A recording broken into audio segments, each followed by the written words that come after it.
In just 3 minutes, 14 Russian military vehicles were either incinerated or completely destroyed without a single shot fired from Ukrainian ground forces. No firefight, no warning. So, what exactly happened on Highway E38 that morning?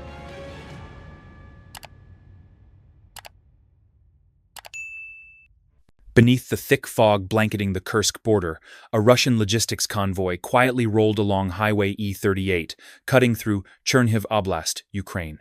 On board were over 300 troops, artillery shells, and communications equipment, all en route to a staging point in Oktябria, roughly 40 kilometers from the Ukrainian border.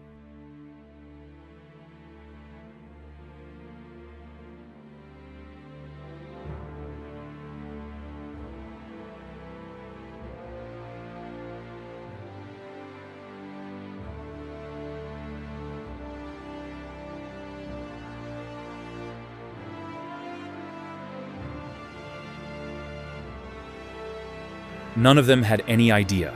Every movement of the convoy had been locked onto by electronic targeting systems from across the border. At exactly 6:10 a.m. on May 8th, at an altitude of 300 meters, 3 Mavic 3 drones from Ukraine's 14th Aerospace Regiment flew in a wide triangular formation, silently scanning Highway E38 with thermal imaging sensors. On the command screen, the target came into view, clear, exposed, and with no way out.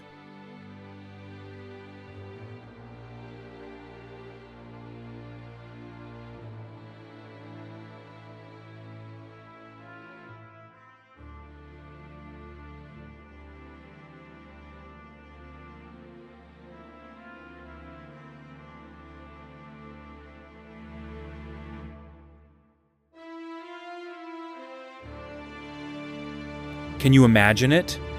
A logistics convoy with 14 Ural and Kamaz trucks on the surface. They look like ordinary military vehicles, but inside, they carry the very lifeline of the battlefield.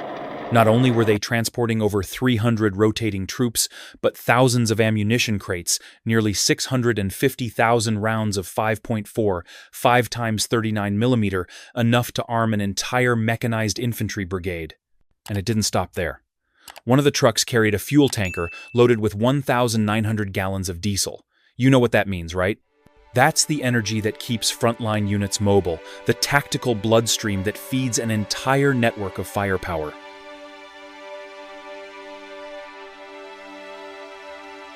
Think that's all? There were also thousands of RGO, RGD-5, and F-1 grenades designed to tear through trenches, bunkers, and every corner of urban combat zones.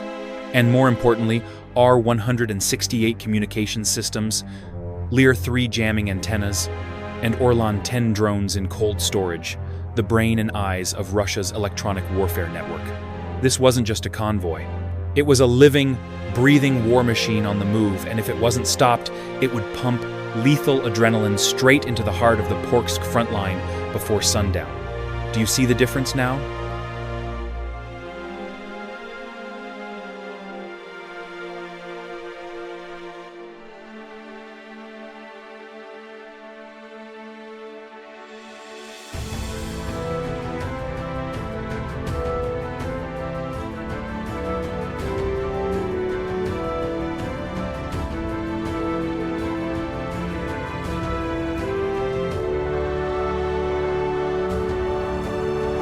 As the convoy passed the final electronic perimeter near Suja, they had no idea they had just entered a danger zone where any movement could be their last.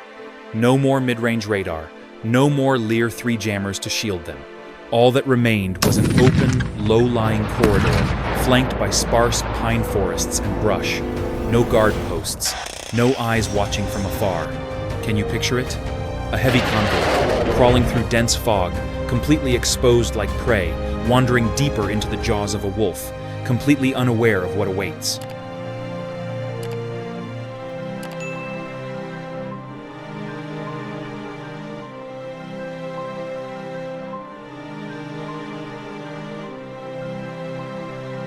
Do you know what's more dangerous than a drone? Special Forces soldiers who've stayed completely still for over 3 hours, ready to strike in the blink of an eye. Along the western tree line of Highway E38, just over a kilometer from the main road, Special operations teams from Ukraine's 225th Charlie Brigade had been silently positioned since dawn.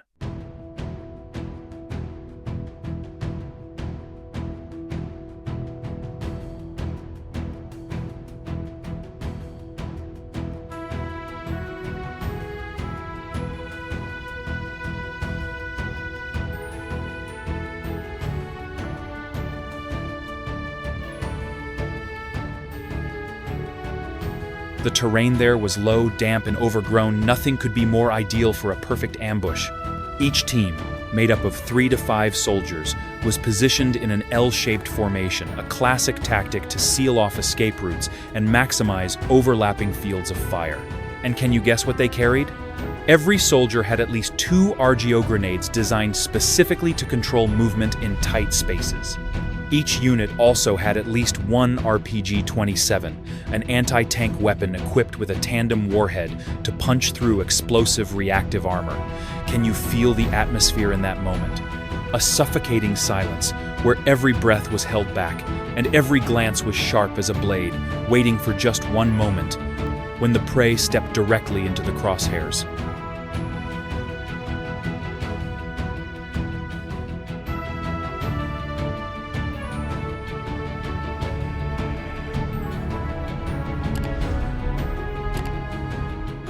Within each Special Forces team, there was always one critical role: the target marker.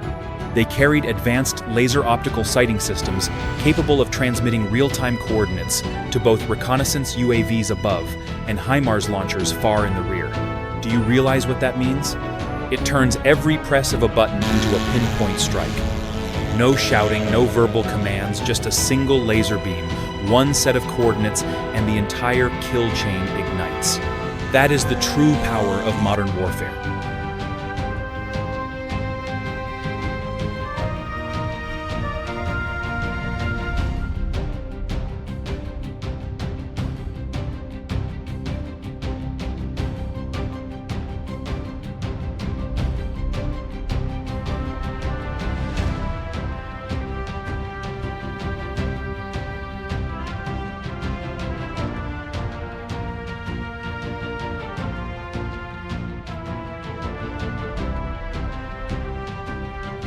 At 6:13 a.m., the first abnormal signal appeared on the UAV control screen. A strong interference swept across the 2.4 to 4 GHz frequency band, a clear sign of a Lear 3 electronic jamming system mounted on a Kamaz chassis. This wasn't Ukraine's first encounter with electronic warfare, but every time, it's a high-stakes chess match. If the signal goes blind, the UAV could crash instantly. But this time, the response was immediate. The system switched to anti-jamming mode, activating frequency-hopping spread spectrum cycling through hundreds of frequencies per second across 3 separate channels.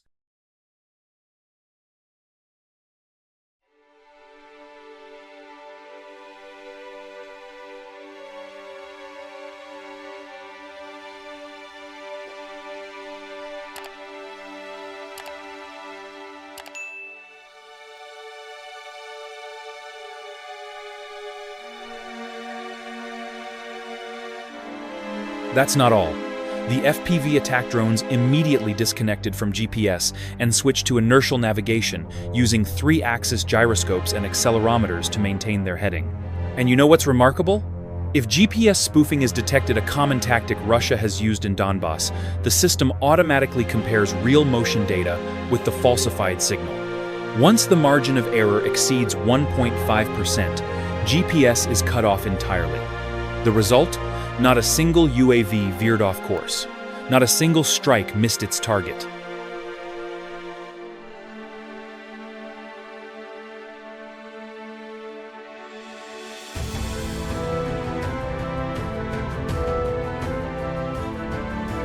At 6:15 a.m., thermal signals from the Mavic 3 detected 6 Russian armored vehicles entering the ambush zone. Moving at around 48 km/h, their engines were heating up infrared radiation, glowing bright red against a black backdrop. Can you picture it? A heavy convoy rolling forward, completely unaware it's driving straight into a kill zone. Every movement tracked, analyzed, and locked in. All the data position, speed, Vehicle profile was tactically encrypted and transmitted to the ground fire control center. By 6:17 a.m., with the convoy just over 7 kilometers from the ambush point, the final signal was sent.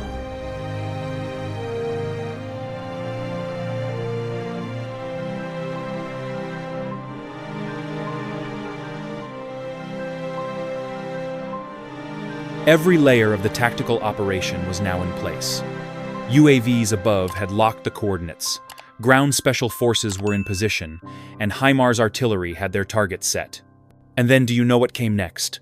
A single command was confirmed: fire, just one word.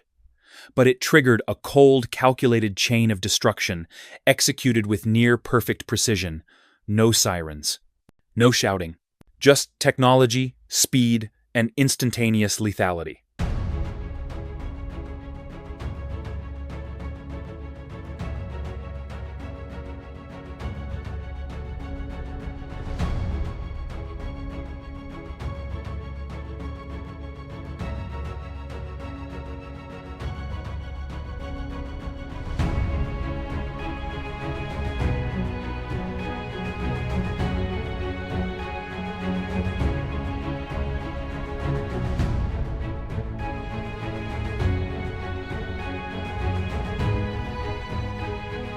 At exactly 6 hours, 18 minutes, and 7 seconds a.m., the first kamikaze drone locked onto its target, the lead Ural armored truck in the convoy. From nearly 800 meters out, it dove at a 37-degree angle, reaching a speed of 145 km per hour through early morning winds, fog, and high humidity. You think a small drone can't do serious damage? Picture a 6 petabytes-shaped charge warhead slamming into the gap between the hood and the left air intake, an identified structural weak point, pre-programmed by the targeting system. The detonation unleashed a plasma jet hotter than 4,500 degrees Fahrenheit, slicing through the engine bay, instantly destroying the crankshaft and gearbox. The vehicle jolted to a stop, tilted to one side, and burst into flames at the front. It was no longer a transport. It was a burning hulk of twisted steel.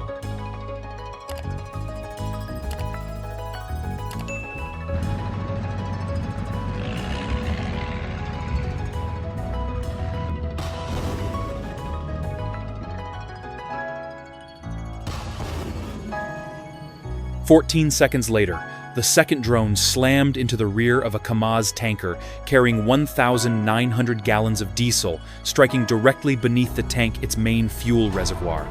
A massive fireball erupted, nearly 40 feet high, shattering the windows of nearby vehicles. In the thick, rising smoke, the Russian formation began to unravel. No more command, no more defense line. Only chaos remained.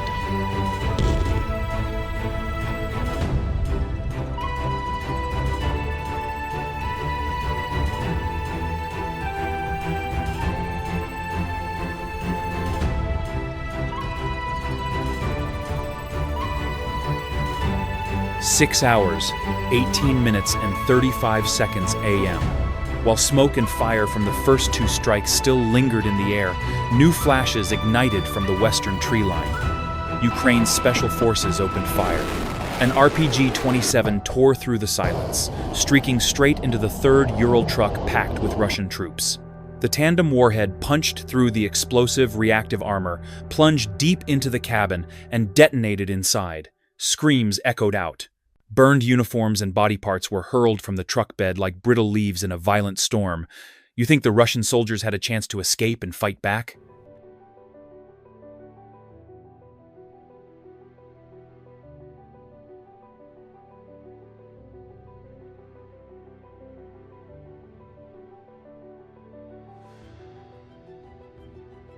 No chance. RGO grenades were thrown immediately after, exploding in rapid succession at every potential escape route, turning every bush, every narrow gap, into a death trap. These grenades weren't just weapons, they were a cold message. No one leaves here alive. When a few Russian soldiers tried crawling out from the wreckage, they were forced right back into the center of the kill zone. This wasn't a firefight, it was an execution. Every enemy movement had been anticipated in advance, and now the ambush net was closing in merciless and final.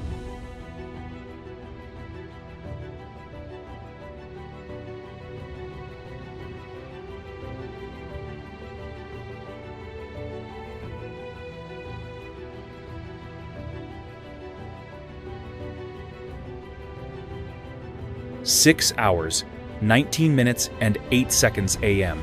The final 2 kamikaze drones were deployed simultaneously, targeting the last 2 vehicles in the convoy, one carrying weapons, the other loaded with logistical supplies. The first drone came in from the right flank, pierced through the roof of the ammunition truck, and triggered a chain reaction explosion inside fire and shrapnel, erupting like an ignited munitions depot. The second drone looped around from the rear and slammed directly into the left axle of the supply truck. The impact snapped the drive shaft, sending the vehicle spinning sideways off the road. The Russian convoy was officially wiped out.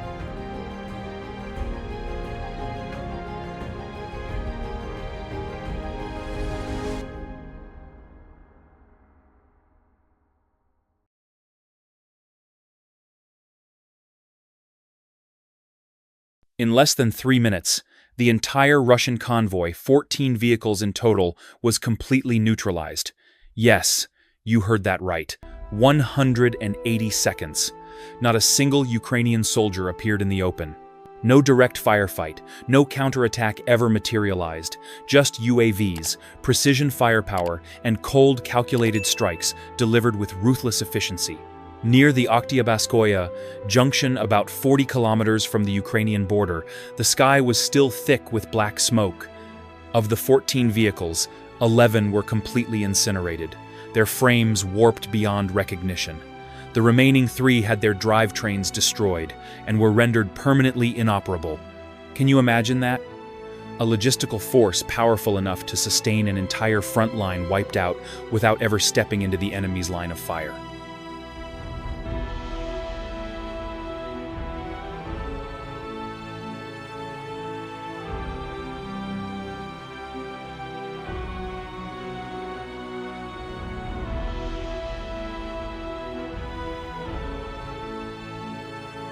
After the ambush, Highway E38, the strategic supply route linking Belgorod to Pokrovsk and Kharkiv, was completely blocked.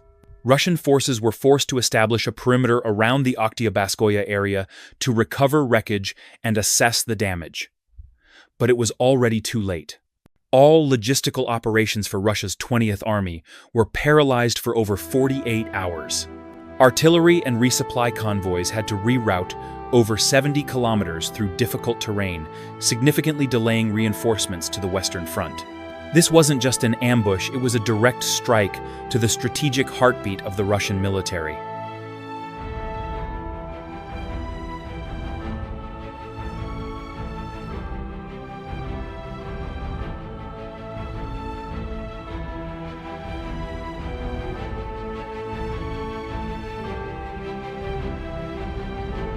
The ambush at Oktyabrskoye stands as a textbook example of modern 3-layer warfare, where each tactical tier functions like a gear in a perfectly engineered kill machine. Top layer: HIMARS rocket artillery, firing from deep in the rear, beyond counter-battery range. Middle layer: Mavic 3 reconnaissance drones, locking targets in real time. Bottom layer: Ukraine's 225th Charlie Brigade Special Forces, lying in wait to seal off escape routes and finish off any survivors. You see what's remarkable here? No need for hand-to-hand combat. No need to seize ground. Just 180 seconds, and the entire convoy was wiped out without mercy.